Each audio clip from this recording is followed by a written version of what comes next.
La conquista de la felicidad de Bertrand Russell. Segunda parte. Causas de la felicidad. 13. La familia. De todas las instituciones que hemos heredado del pasado, ninguna está en la actualidad tan desorganizada y mal encaminada como la familia. El amor de los padres a los hijos y de los hijos a los padres puede ser una de las principales fuentes de felicidad. Pero lo cierto es que en estos tiempos las relaciones entre padres e hijos son, en el 90% de los casos, una fuente de infelicidad para ambas partes, y en el 99% de los casos son una fuente de infelicidad para al menos una de las dos partes.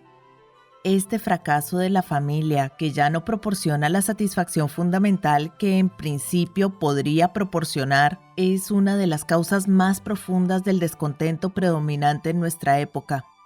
El adulto que desea tener una relación feliz con sus hijos o proporcionarles una vida feliz debe reflexionar a fondo sobre la paternidad y después de reflexionar debe actuar con inteligencia. El tema de la familia es demasiado amplio para tratarlo en este libro, excepto en relación con nuestro problema particular que es la conquista de la felicidad. E incluso en relación con este problema, solo podemos hablar de mejoras que estén al alcance de cada individuo sin tener que alterar la estructura social. Por supuesto, esta es una grave limitación porque las causas de infelicidad familiar en nuestros tiempos son de tipos muy diversos: psicológicas, económicas, sociales, de educación y políticas. En los sectores más acomodados de la sociedad, dos causas se han combinado para hacer que las mujeres consideren la maternidad como una carga mucho más pesada que lo que era en tiempos pasados. Estas dos causas son, por una parte, el acceso de las mujeres solteras al trabajo profesional y por otra parte, la decadencia del servicio doméstico. En los viejos tiempos, las mujeres se veían empujadas al matrimonio para huir de las insoportables condiciones de vida de las solteronas. La solterona tenía que vivir en casa dependiendo económicamente primero del padre y después de algún hermano mal dispuesto. No tenía nada que hacer para ocupar sus días y carecía de libertad para pasarlo bien fuera de las paredes protectoras de la mansión familiar. No tenía oportunidad ni inclinación hacia las aventuras sexuales que se consideraban una abominación excepto en el seno del matrimonio. Si, a pesar de todas las salvaguardas, perdía su virtud a causa de los engaños de algún astuto seductor, su situación se hacía lamentable en extremo. Esta situación se encuentra descrita con mucha exactitud en El Vicario de Wakefield. La única solución para ocultar su culpa, para esconder su vergüenza de todas las miradas, para conseguir el arrepentimiento de su amante y arrancarle su cariño es la muerte. La soltera moderna no considera necesario morir en estas circunstancias. Si ha tenido una buena educación, no le resulta difícil vivir con desahogo y así no necesita la aprobación de los padres. Desde que los padres han perdido el poder económico sobre sus hijas, se abstienen mucho más de expresar su desaprobación moral de lo que éstas hacen. No tiene mucho sentido regañar a una persona que no se va a quedar a que la regañen. De este modo, la joven soltera que tiene una profesión puede ya, si su inteligencia y su atractivo no están por debajo de la media, disfrutar de una vida agradable en todos los aspectos con tal de que no ceda al deseo de tener hijos. Pero si se deja vencer por este deseo, se verá obligada a casarse y casi con seguridad perderá su empleo. Entonces descenderá a un nivel de vida mucho más bajo de aquel al que estaba acostumbrada porque lo más probable es que el marido no gane más de lo que ella ganaba antes. Y con eso hay que mantener a toda una familia en lugar de a una mujer sola. Después de haber gozado de independencia, le resulta humillante tener que mirar hasta el último céntimo en los gastos necesarios. Por todas estas razones, a estas mujeres les cuesta decidirse a ser madres. La que, a pesar de todo, da el paso, tiene que afrontar un nuevo y abrumador problema que no tenían las mujeres de anteriores generaciones: la escasez y mala calidad del servicio doméstico. Como consecuencia, queda atada a su casa, obligada a realizar 1000 tareas triviales, indignas de sus aptitudes y su formación.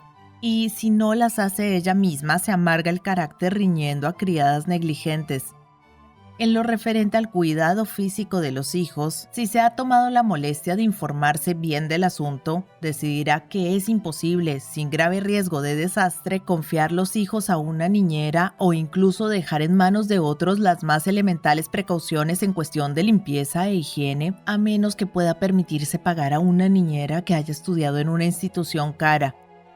Abrumada por una masa de detalles insignificantes, tendrá mucha suerte si no pierde pronto todo su encanto y 3/4 partes de su inteligencia. Muy a menudo, por el mero hecho de estar realizando tareas necesarias, estas mujeres se convierten en un fastidio para sus maridos y una molestia para sus hijos. Cuando llega la noche y el marido vuelve del trabajo, la mujer que habla de sus problemas domésticos resulta aburrida y la que no habla parece distraída. En relación con los hijos, los sacrificios que tuvo que hacer para tenerlos están tan presentes en su mente que es casi seguro que exige una recompensa mayor de la que sería lógico esperar, y el constante hábito de atender a detalles triviales la volverá quisquillosa y mezquina. Esta es la más perniciosa de todas las injusticias que tiene que sufrir, que precisamente por cumplir con su deber para con su familia pierde el cariño de ésta, mientras que si no se hubiera preocupado por ellos y hubiera seguido siendo alegre y encantadora, probablemente la seguirían queriendo. Estos problemas son básicamente económicos, lo mismo que otro que es casi igual de grave.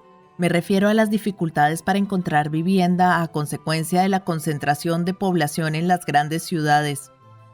En la Edad Media las ciudades eran tan rurales como lo es ahora el campo. Los niños aún cantaban la canción infantil que dice: «En el campanario de San Pablo crece un árbol todo cargado de manzanas. Los niños de Londres vienen corriendo con palos para tirarlas y corren de seto en seto hasta llegar al puente de Londres». El campanario ha desaparecido y no sé cuándo desaparecieron los setos que había entre San Pablo y el puente de Londres. Han pasado muchos siglos desde que los niños de Londres podían gozar de las diversiones que describe la canción, pero hasta hace poco la gran masa de población vivía en el campo. Los pueblos no eran muy grandes, era fácil salir de ellos, y no era raro que muchas casas tuvieran huertos. En la Inglaterra actual, la preponderancia de la población urbana sobre la rural es absoluta. En Estados Unidos esta preponderancia no es aún tan grande, pero va aumentando con rapidez. Ciudades como Londres y Nueva York son tan grandes que se tarda mucho tiempo en salir de ellas.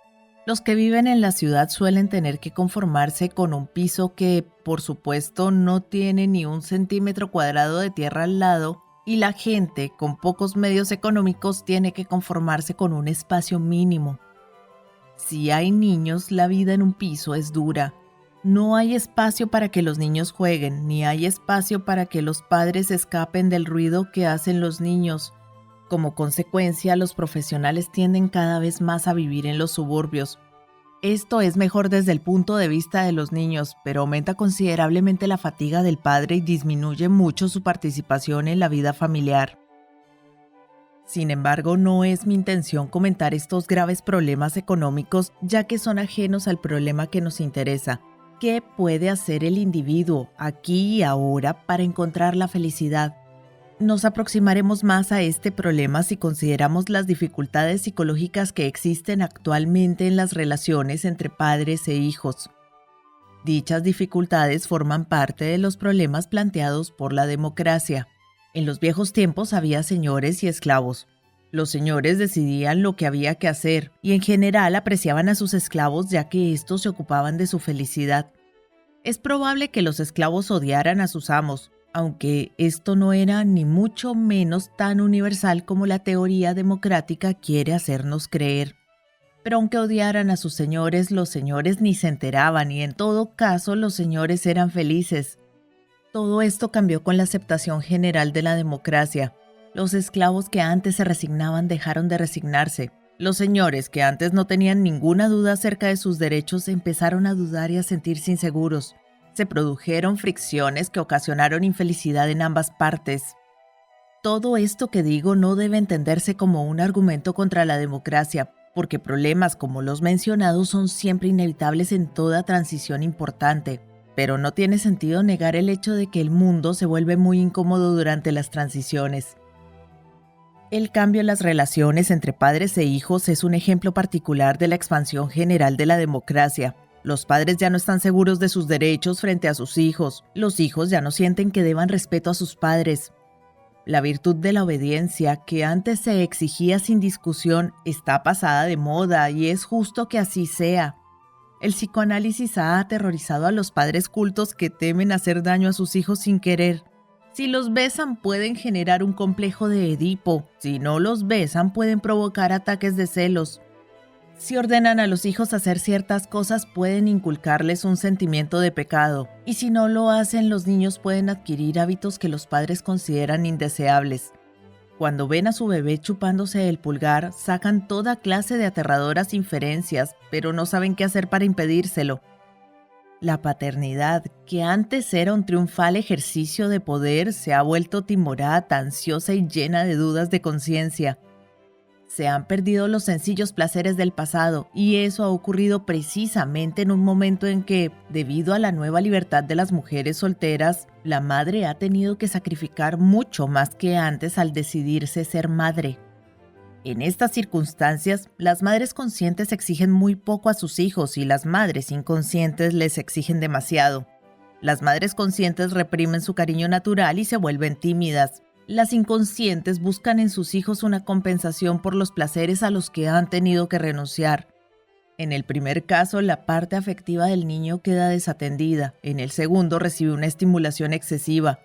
En ninguno de los dos casos queda nada de aquella felicidad simple y natural que la familia puede proporcionar cuando funciona bien. En vista de todos estos problemas, es de extrañar que disminuya la tasa de natalidad. El descenso de la tasa de natalidad en la población en general ha alcanzado un punto que indica que la población empezará pronto a decrecer. Pero entre las clases acomodadas este punto se superó hace mucho, no solo en un país, sino en prácticamente todos los países más civilizados. No existen muchas estadísticas sobre la tasa de natalidad en la clase acomodada, pero podemos citar dos datos incluidos en el libro de John Eiling antes mencionado.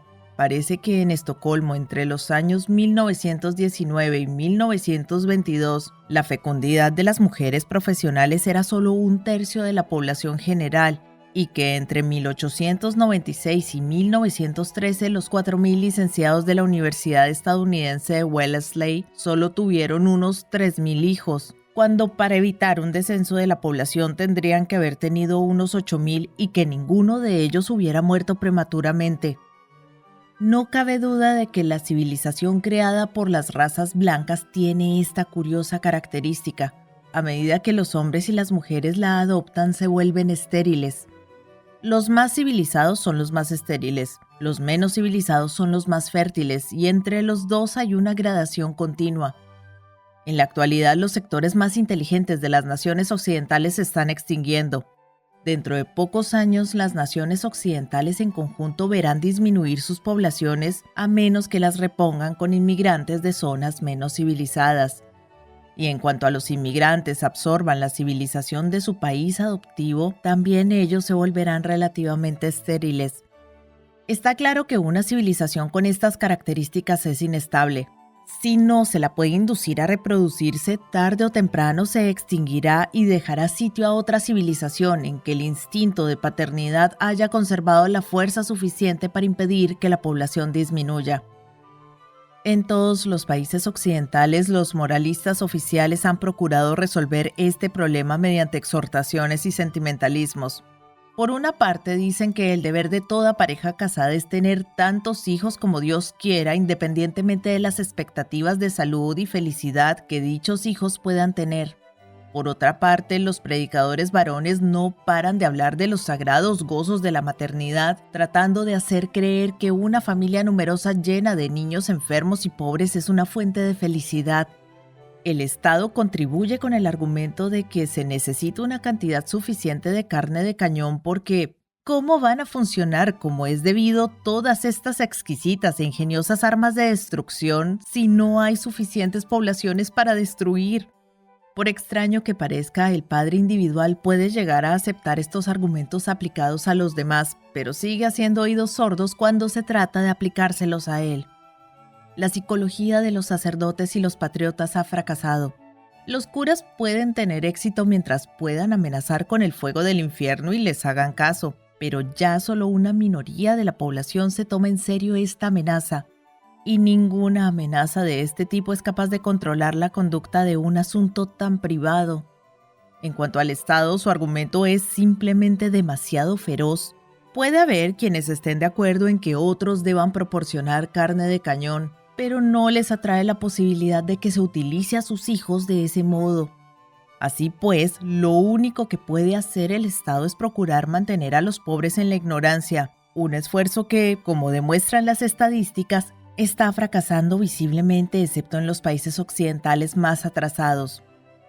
Muy pocos hombres y mujeres tendrán hijos movidos por su sentido del deber social, aunque estuviera claro que existe dicho deber social, que no lo está. Cuando los hombres y las mujeres tienen hijos, lo hacen porque creen que los hijos contribuirán a su felicidad o porque no saben cómo evitarlo. Esta última razón todavía influye mucho, aunque su influencia va disminuyendo rápidamente. Y no hay nada que el Estado y las iglesias puedan hacer para evitar que esta tendencia continúe. Por tanto, si se quiere que las razas blancas sobrevivan, es necesario que la paternidad vuelva a ser capaz de hacer felices a los padres. Si consideramos la condición humana prescindiendo de las circunstancias actuales, creo que está claro que la paternidad es psicológicamente capaz de proporcionar la mayor y la más duradera felicidad que se puede encontrar en la vida. Sin duda, esto se aplica más a las mujeres que a los hombres, pero también se aplica a los hombres mucho más de lo que tienden a creer casi todos los modernos. Es algo que se da, por supuesto, en casi toda la literatura anterior a nuestra época. Hecuba se preocupaba más de sus hijos que de Príamo. Macduff quiere más a sus hijos que a su esposa. En el Antiguo Testamento, hombres y mujeres deseaban fervientemente dejar descendencia. En China y Japón esta actitud ha persistido hasta nuestros días. Se diría que este deseo se debe al culto a los antepasados, pero yo creo que ocurre precisamente lo contrario, que el culto a los antepasados es un reflejo del interés que se pone en la persistencia de la familia. Volviendo a las mujeres profesionales de las que hablábamos hace poco, está claro que el instinto de tener hijos debe ser muy fuerte, pues de lo contrario ninguna de ellas haría los sacrificios que son necesarios para satisfacerlo. En mi caso personal, la paternidad me ha proporcionado una felicidad mayor que ninguna otra de las cosas que he experimentado. Creo que cuando las circunstancias obligan a los hombres o mujeres a renunciar a esta felicidad, les queda una necesidad muy profunda sin satisfacer, y esto provoca una sensación de descontento e indiferencia cuya causa puede permanecer totalmente desconocida. Para ser feliz en este mundo, sobre todo cuando la juventud ya ha pasado, es necesario sentir que uno no es solo un individuo aislado cuya vida terminará pronto, sino que forma parte del río de la vida que fluye desde la primera célula hasta el remoto y desconocido futuro. Como sentimiento consciente expresado en términos rigurosos, está claro que esto conlleva una visión del mundo intelectual e hipercivilizada, pero como vaga emoción instintiva es algo primitivo y natural, y lo hipercivilizado es no sentirla. Un hombre capaz de grandes logros tan notables que dejen huella en épocas futuras puede satisfacer esta tendencia por medio de su trabajo, pero para los hombres y mujeres que carezcan de dotes excepcionales, el único modo de lograrlo es tener hijos. Los que han dejado que se atrofien sus impulsos procreativos se han separado del río de la vida, y al hacerlo corren grave peligro de desecarse. Para ellos, a menos que sean excepcionalmente impersonales, con la muerte se acaba todo. El mundo que habrá después de ellos no les interesa y por eso les parece que todo lo que hagan es trivial y sin importancia.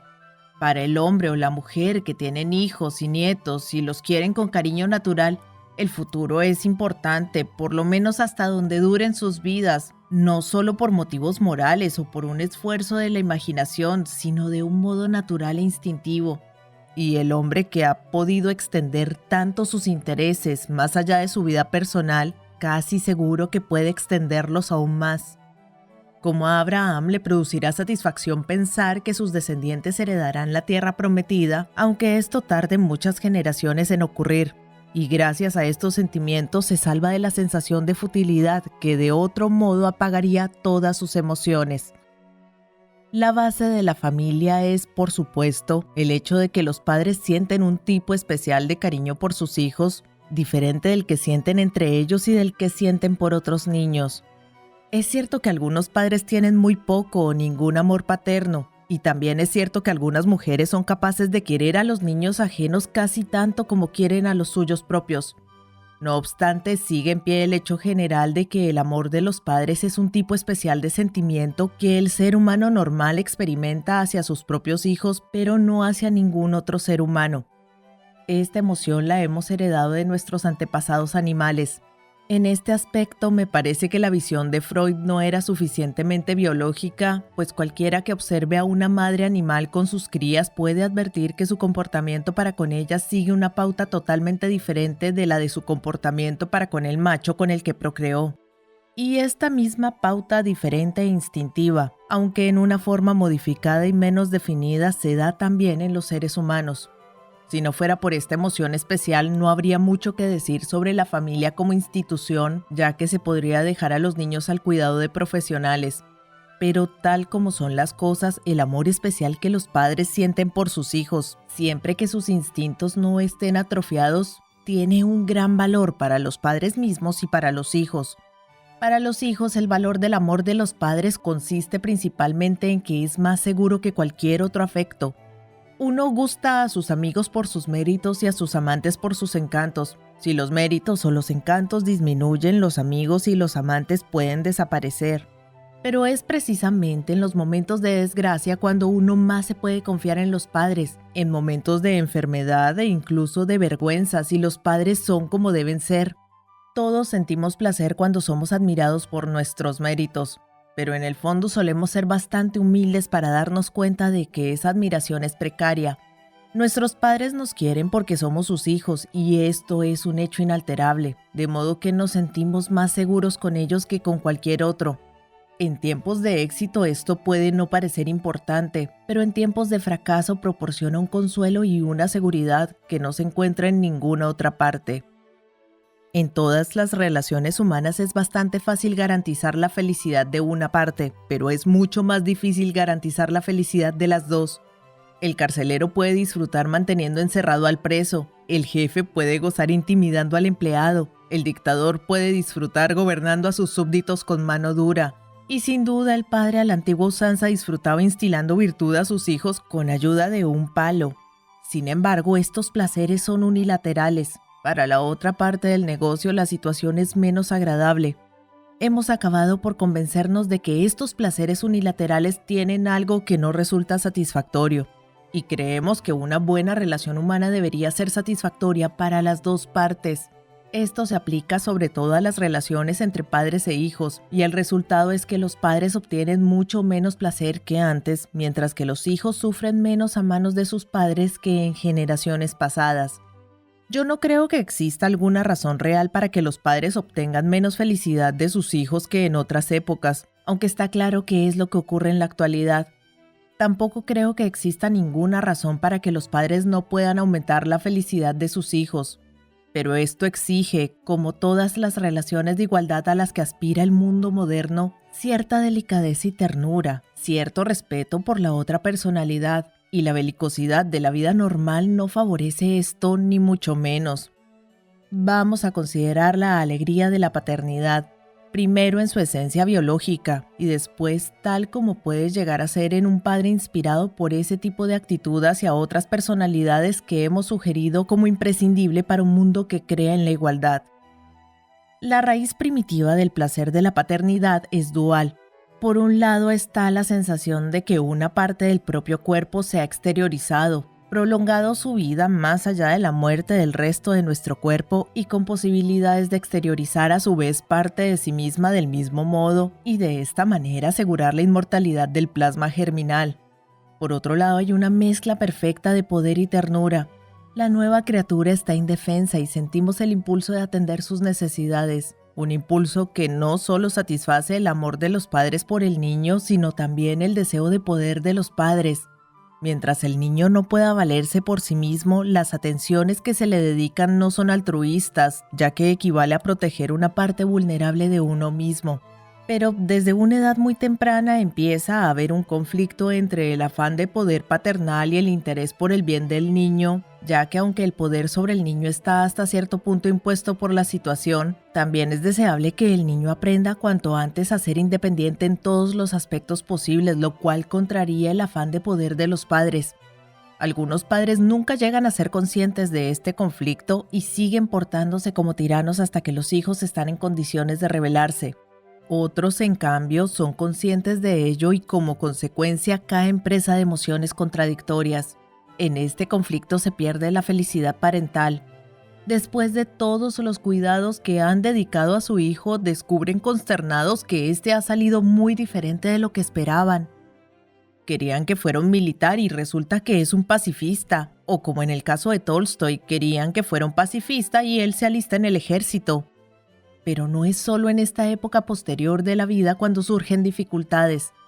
Si damos de comer a un niño que ya es capaz de comer solo, estamos anteponiendo el afán de poder al bienestar del niño, aunque parezca que solo estamos siendo amables y ahorrándole una molestia.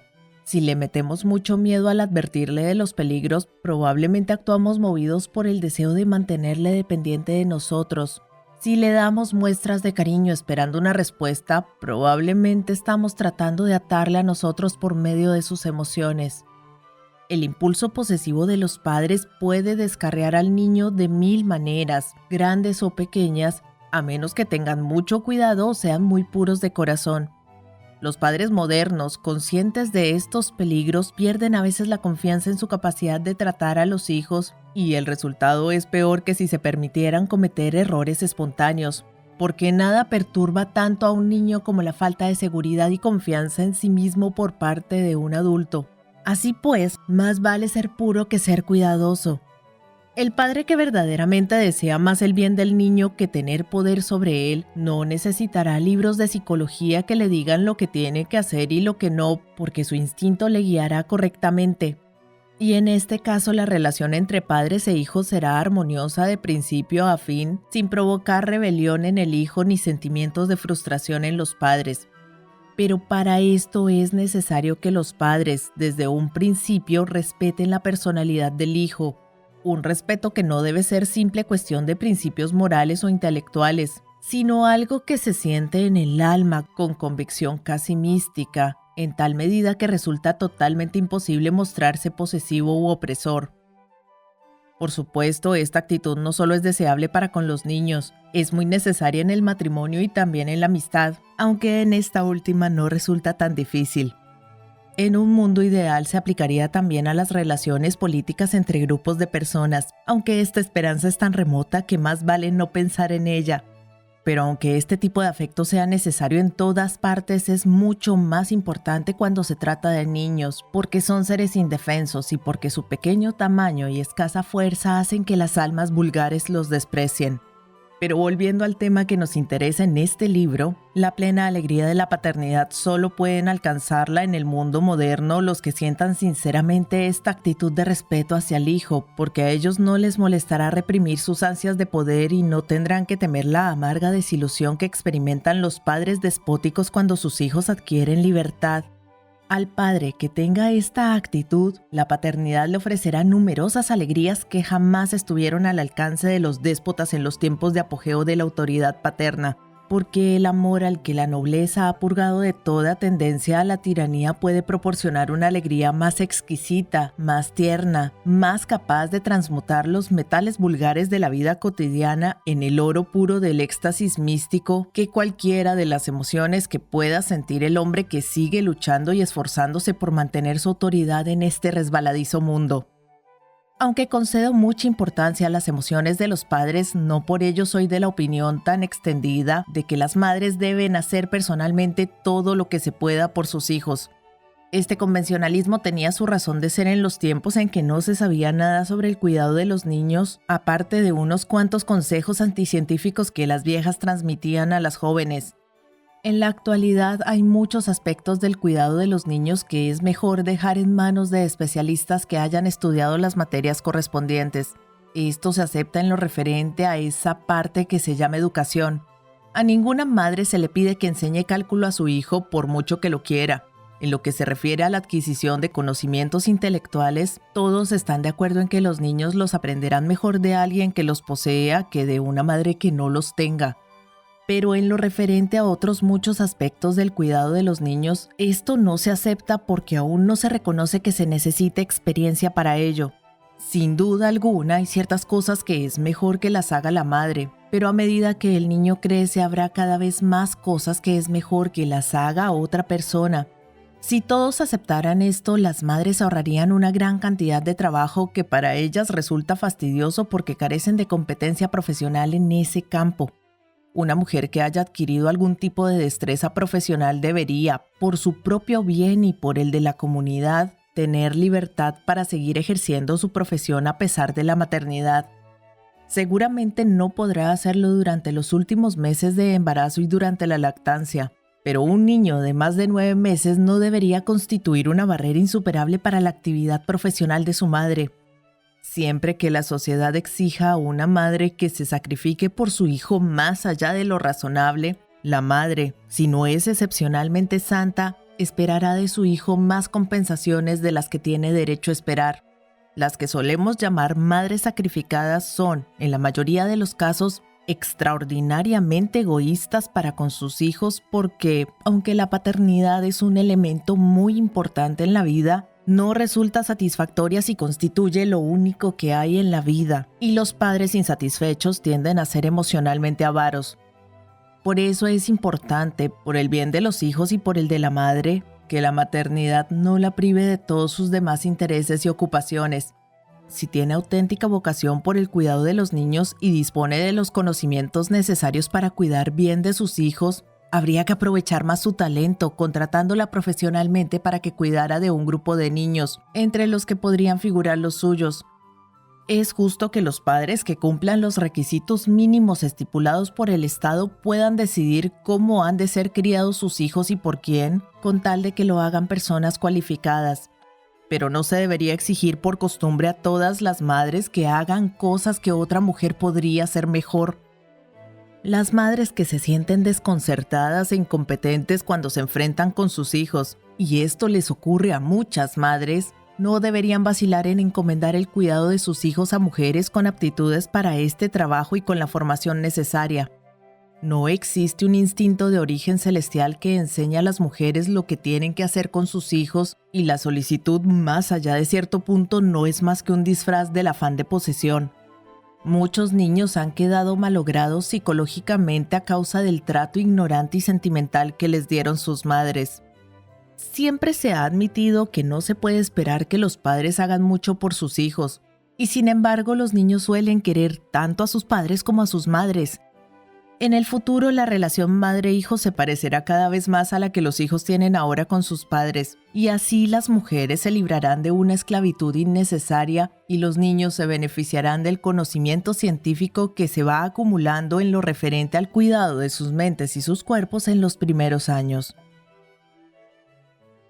Muchas gracias por escuchar. Me encantaría saber qué piensas de este capítulo. Si lo disfrutaste, recuerda darle me gusta, suscribirte y activar las notificaciones para no perderte ningún capítulo de La Conquista de la Felicidad. Quiero aprovechar esta oportunidad para agradecerle especialmente a todos los mecenas de Patreon y miembros del canal en YouTube. Sin su apoyo esto no sería posible. Nos vemos en el próximo capítulo de La Conquista de la Felicidad para pasar el rato leyendo juntos.